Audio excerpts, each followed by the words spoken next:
नमस्कार, शुभ प्रभात। मैं आज आपके लिए नया चैप्टर स्टार्ट करने वाला हूँ 10th के बच्चे के लिए। आप सबको पता है आपका फर्स्ट चैप्टर सिमिलरिटी ये पूरा अच्छे तरीके से मैंने आपको करवा लिया है और आज हम मूव कर रहे हैं चैप्टर नंबर 2 ज्योमेट्री का। और उसमें आज हम देखने वाले हैं पाइथागोरस थ्योरम। ठीक है ना। ये पाइथागोरस या पाइथागोरियन थ्योरम जो है इसके बारे में पढ़ने वाले। Before going to this chapter मैं आज आप लोगों को बताने वाला हूँ कि इस चैप्टर में क्या इस्तेमाल करने वाले हैं। इस चैप्टर में आज हम इस्तेमाल करने वाले हैं राइट एंगल ट्रायंगल। तो ये जो राइट एंगल ट्रायंगल है इसका इस्तेमाल इस पाइथागोरस चैप्टर में किया जाता है, क्योंकि ये पाइथागोरस थ्योरम हमेशा जब अप्लाई किया जाएगा लगाया जाएगा तो किसको लगाया जाएगा? पाइथागोरस थ्योरम जब हम लगाते हैं तो सिर्फ राइट एंगल ट्रायंगल में। तो राइट एंगल ट्रायंगल दो तरीके के होते हैं। यहाँ पे आप लोगों को इन जनरल अगर बताऊंगा मैं तो एक होता है जिसमें आप लोगों को पता है कि पाइथागोरस थ्योरम में जो राइट एंगल होता है वो उसमें एक एंगल 90 डिग्री और एक एंगल 45 डिग्री और दूसरा एंगल 45 डिग्री। और दूसरा एक ट्रायंगल होता है राइट एंगल ट्रायंगल ज्याला मराठी मध्ये आपण असं काटकोन असं म्हणतो। तो इसके बारे में तो यहाँ पे रहने वाला आपका 30 डिग्री और 60 डिग्री। तो ये जो है A square plus B square is equal to C square. तो ए यानी कि ये है इसका हाइट इसका आपके राइट एंगल ट्रायंगल का, और बी यानी है उसका बेस, और ये जो आपको सी है ये इसका हाइपोटेनियस जिसको हम मराठी में बोलते हैं कर्ण। ठीक है ना।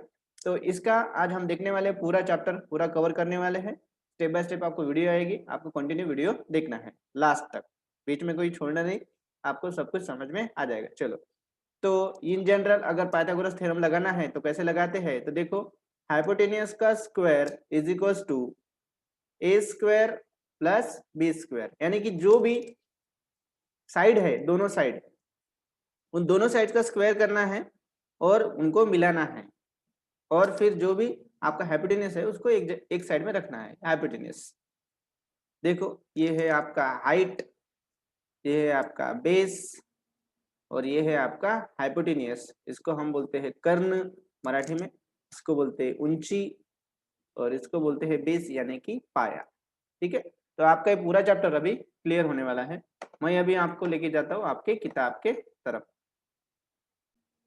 तो देखो बच्चों लोग, इस चैप्टर में हम क्या क्या पढ़ने वाले हैं पाइथागोरस थ्योरम में। आपके सामने आपको आपका किताब ही है पाइथागोरस थ्योरम। पाइथागोरियन ट्रिपलेट पढ़ने वाले हैं, triplet theorem of geometrical mean जो बहुत ही आईएमपी है, एग्जाम में पूछा जाता है।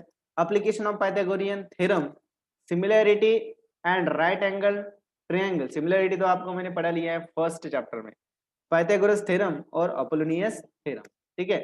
तो देखो, पहले पढ़ लेते हैं पाइथागोरस थ्योरम के बारे में। पाइथागोरस थ्योरम क्या होता है? ये देखो आपके सामने Pythagoras theorem in right angle triangle. अभी राइट एंगल ट्रायंगल यानी कि पता होता है, आपको पता चल गया है कि जहां पे आपका एक एंगल 90 डिग्री रहने वाला है। The square of the hypotenuse, ये जो हाइपोटेनियस है जो तिरछा दिखता है आपको, ज्याला मराठीमध्ये तिरकस आहे असं म्हणतो, जो तिरछा दिखता है उसको बोलते हैं हाइपोटेनियस।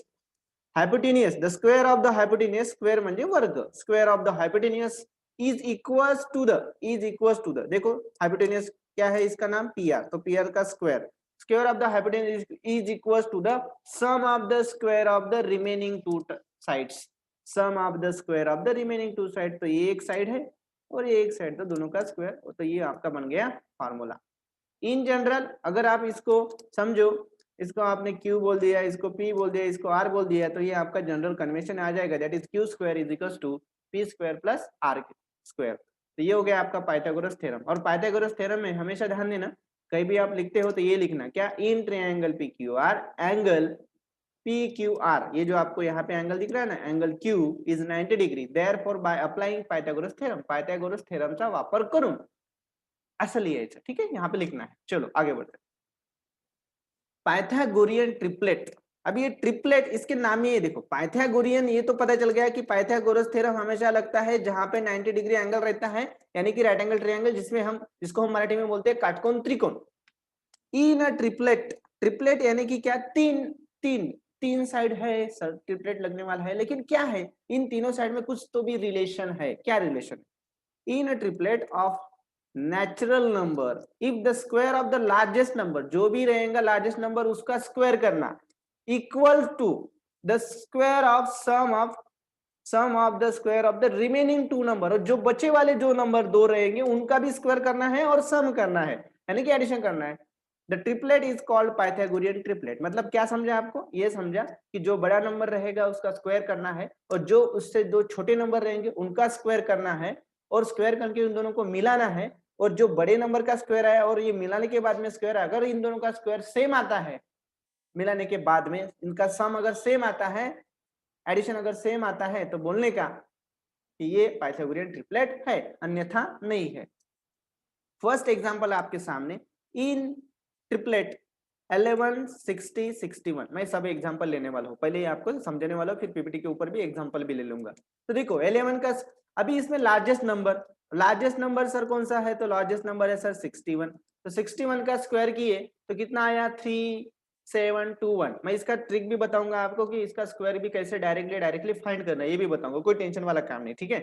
फिर 60 का स्क्वायर निकाले और फिर 11 का स्क्वायर निकाले, फिर ये जो दो छोटे हैं इन दोनों को एडिशन किए, तो एडिशन करने के बाद देखो इनका एडिशन आया कितना 3721, और जो बड़ा है उसका भी एडिशन मतलब उसका भी स्क्वायर उतना ही है, तो दोनों को अगर देख लेते सेम है, अगर सेम है मतलब ये हमारा पाइथागोरियन ट्रिपलेट है, ठीक है। मैं इसको सॉल्व करके आपको पीपीटी के ऊपर दिखाता हूँ।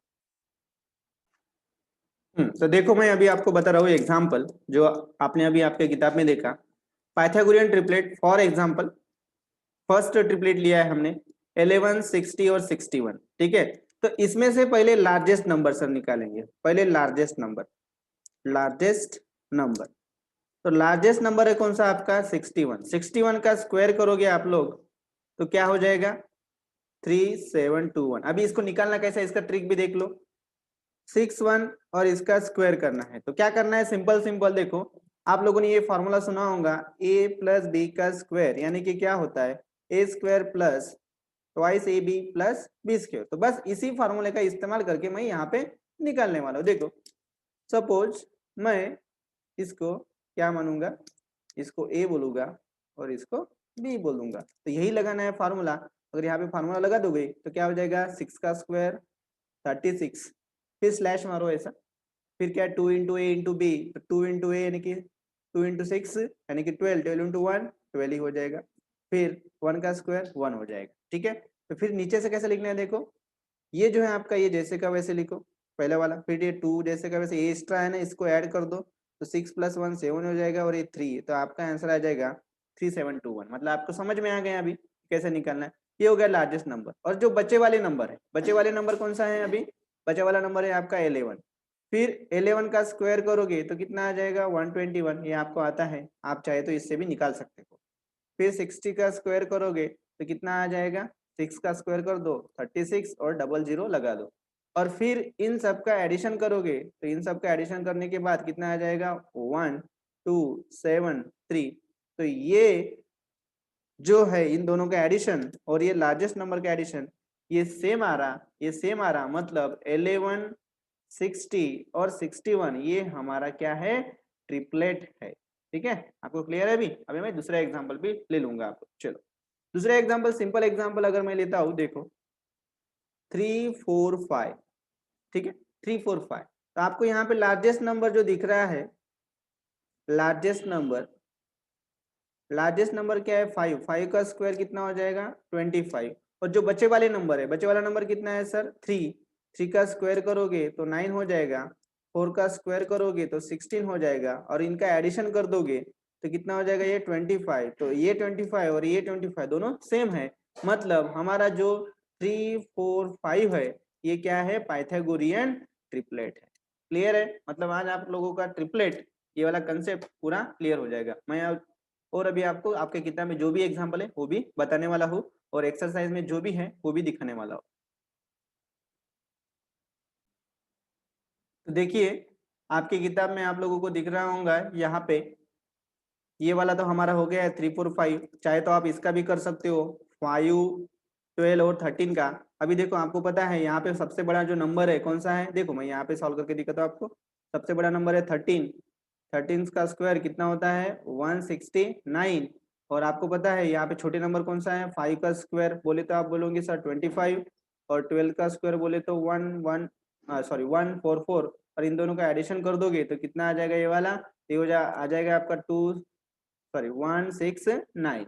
मतलब ये और ये दोनों कैसे हैं, सेम है। तो इस तरीके से आप इसको भी सॉल्व कर सकते हो, इसको भी और इसको भी। तो ये है क्या है, पाइथागोरियन ट्रिपलेट है। मतलब आपको समझ में आ गया होगा कि पाइथागोरियन ट्रिपलेट एग्जाम में आता है तो क्या करना है, सिंपल सा बोलो क्या करना है, बोलो मेरे साथ क्या करना है, जो लार्जेस्ट नंबर है उसका स्क्वायर करना है, और जो बच्चे वाले दो नंबर है स्मॉल उनका भी स्क्वायर करके एडिशन करना है, और लार्जेस्ट नंबर और इन दोनों का सम इनको चेक करना है। अगर सेम आता है तो बोलने का पाइथागोरियन ट्रिपलेट है, अन्यथा नहीं बोलने का। ठीक है, एक्सरसाइज में मैं आप लोगों को दिखा देता हूँ जो आपको एक्सरसाइज में दिया गया है, और फिर नेक्स्ट वीडियो में हम देखेंगे कि आपका पाइथागोरस थ्योरम कैसे अप्लाई किया जाता है। तो देखो आपको प्रैक्टिस सेट 2.1 में ये तो हमारा हो गया, ये भी आप चेक कर सकते हो, ये भी कर सकते हो, ये भी हो गया है। तो आपको सिर्फ क्या करना है, identify with reason which of the following are Pythagorean triplet. तो आपको अभी करते आना चाहिए। तो मैं यहाँ पे रुकता हूँ